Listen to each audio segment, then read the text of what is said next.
Hello and welcome back to the workshop once again. I don't mind buying tools if I have to, but sometimes there are bits and pieces that I think we could all make instead of buying. This is one of those things. There is a wood turner that I follow on YouTube, Tomislav Tomasic Youtube. Apologies if I've got the surname wrong. He's a very good wood turner, and if you've not subscribed, I would definitely suggest giving him a look. Very good teacher. He has been taught by Richard Raffin, so he knows his stuff. But one of the things that he has or does make and sell are burnishing tools for his scrapers. The problem is that he's always out of stock, and there's something that when you look at them you go, I could probably make that, and this is one of those things. So I have got a little chunk of sapele, and I work in engineering, and we use carbide cutters, and this is, if we can get it in, here we go. These are solid carbide. These are they're broken, worn out. So what I'm going to do is I'm going to drill a hole and be able to use that part of it. So that's what you're going to see in this video. The way I'm going to do this is hopefully you can just see that in the, I found the centres on both ends in actual fact, but this is a 12mm drill. Now these are 12mm, and I have just put a piece of tape on there which is just to get me a depth. Now unfortunately, well, I don't know whether it's unfortunate or not, but that's obviously 12mm, but that's only 11mm. But since I'm going to epoxy this in, then I don't think it should, that might actually help. So that's why what the plan is.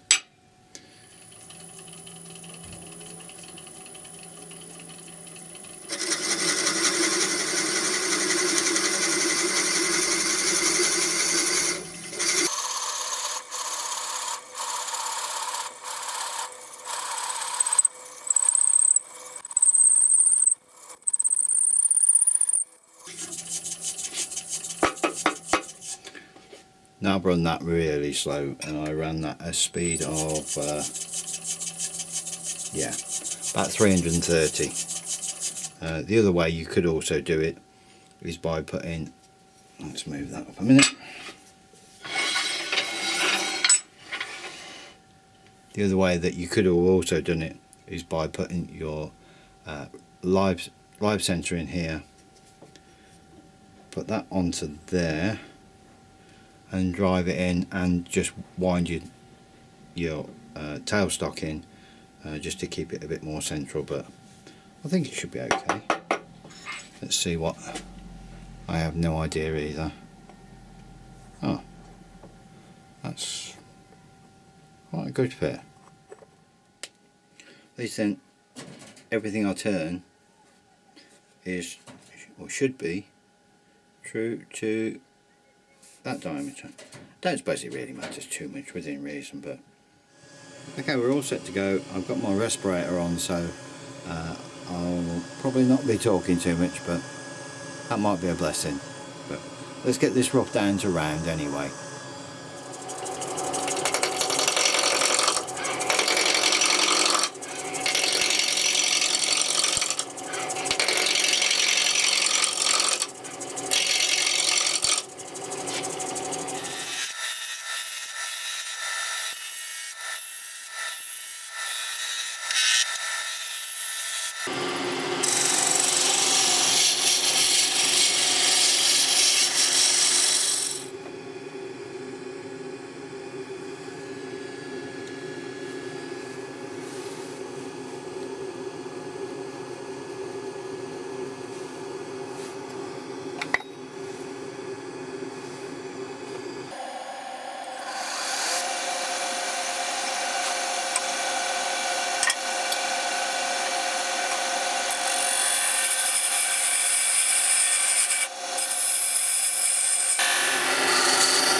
You know, when you have one of them days, I've just sized all this up, looked up to show you what I've done or where I've got to, and my battery's died. So I'm afraid you'll have to bear with me on that one, but it's just a little bit tight still. I think it'll probably drive on, looking at the marks on that. Should be okay. So anyway, I'm going to just drive that on, and we can carry on turning.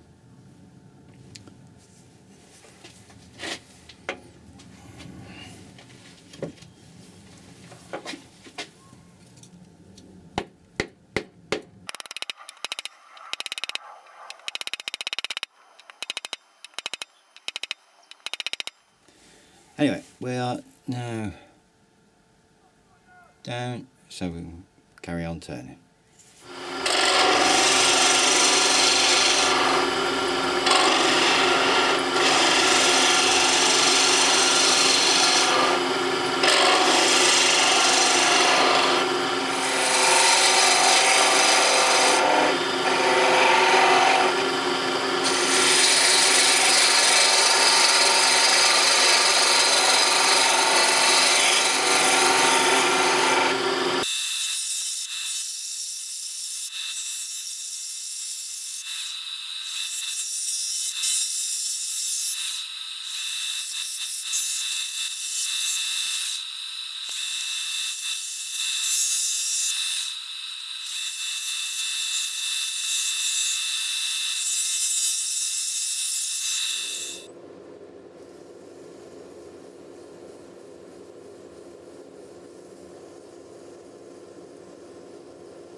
Not altogether pretty, but I quite like the shape actually. Should be okay. I am going to put some probably boiled linseed oil on this, and let that soak in, and then pop it off.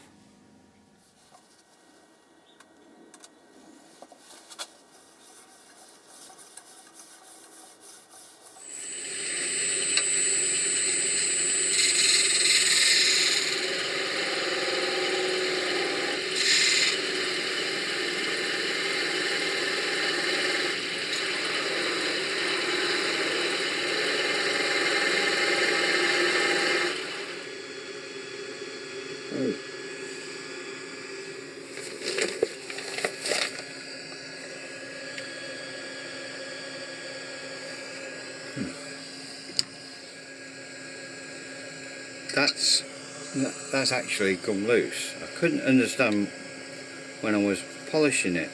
I thought I'd driven it on a nice tight bit, but obviously I hadn't, which made coming to do that end a bit more difficult. So I think what I'm going to have to do is get this back off and clean it up and see what jaws I can use to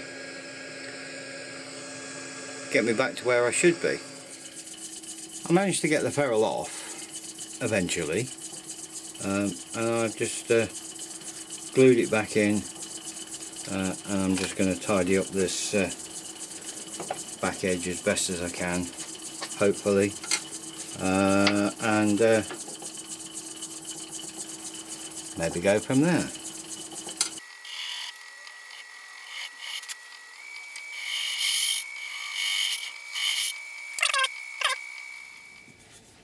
I sort of got there.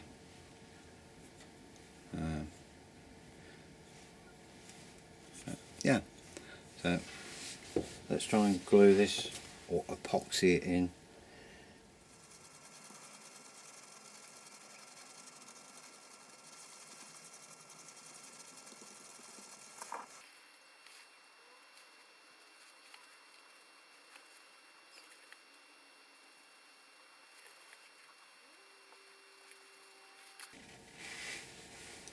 Let's see how badly this goes in.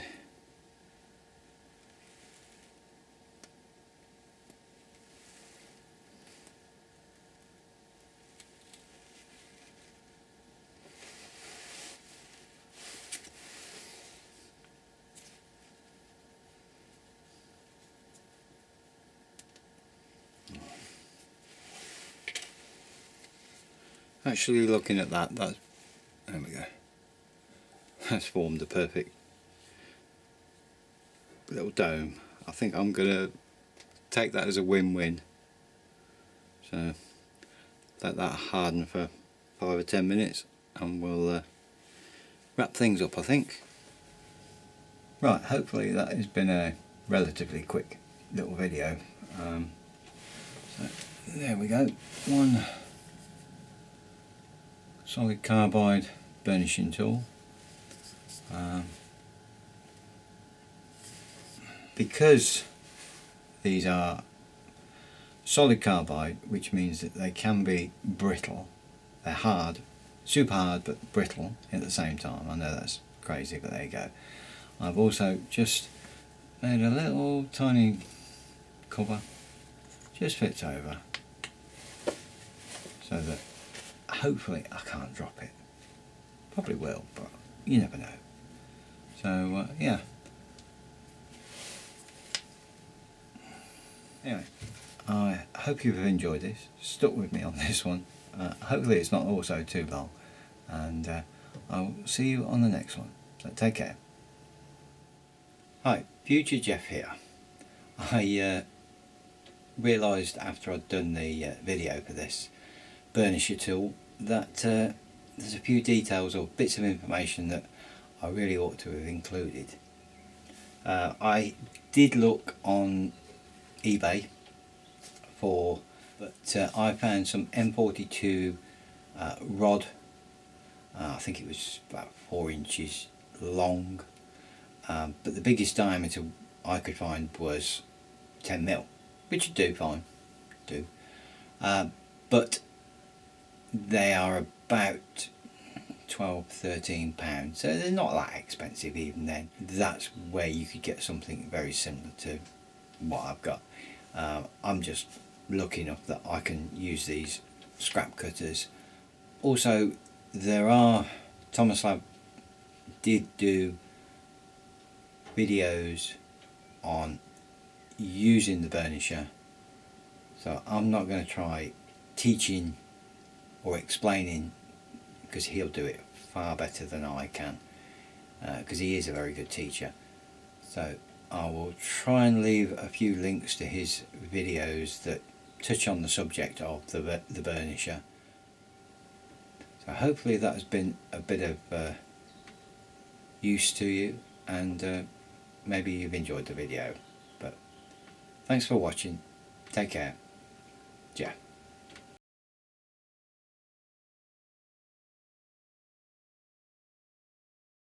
Hi, Future Jeff here.